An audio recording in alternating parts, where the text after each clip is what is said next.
tetap eksis biarpun lagi krisis. Itulah perbankan syariah.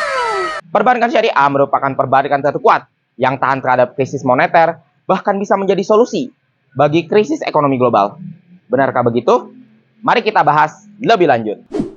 Pada tahun 1997 hingga 1998, ketika terjadi krisis moneter, dan pada tahun 2020 ketika pandemi COVID-19 yang menyebabkan krisis ekonomi global, bank syariah tetap eksis dan melenggang tanpa beban.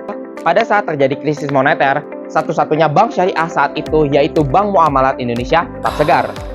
22 tahun kemudian, pada tahun 2020 ketika pandemi COVID-19 yang menyebabkan krisis ekonomi global, dilansir dari website Otoritas Jasa Keuangan mengenai data statistik perbankan syariah, hingga Mei pada tahun 2020, Bank Syariah mencatatkan pertumbuhan pembiayaan sekitar 10,14% dan pertumbuhan dana pihak ketiga sekitar 9,24%. Berbanding terbalik dengan bank konvensional yang hanya mencatatkan pertumbuhan kredit sekitar 3,04% dan pertumbuhan dana pihak ketiga sekitar 8,87%. Selain itu, dalam penelitian IMF pada tahun 2010, membandingkan kinerja bank syariah dan bank konvensional selama krisis keuangan 2008, IMF menemukan bahwa bank syariah menunjukkan ketahanan yang lebih kuat selama krisis keuangan global pada tahun 2008. Analisis berikut ini menunjukkan bahwa bank syariah mempunyai nasib yang berbeda dari bank konvensional selama krisis keuangan global. Kenapa sih bank syariah bisa setangguh itu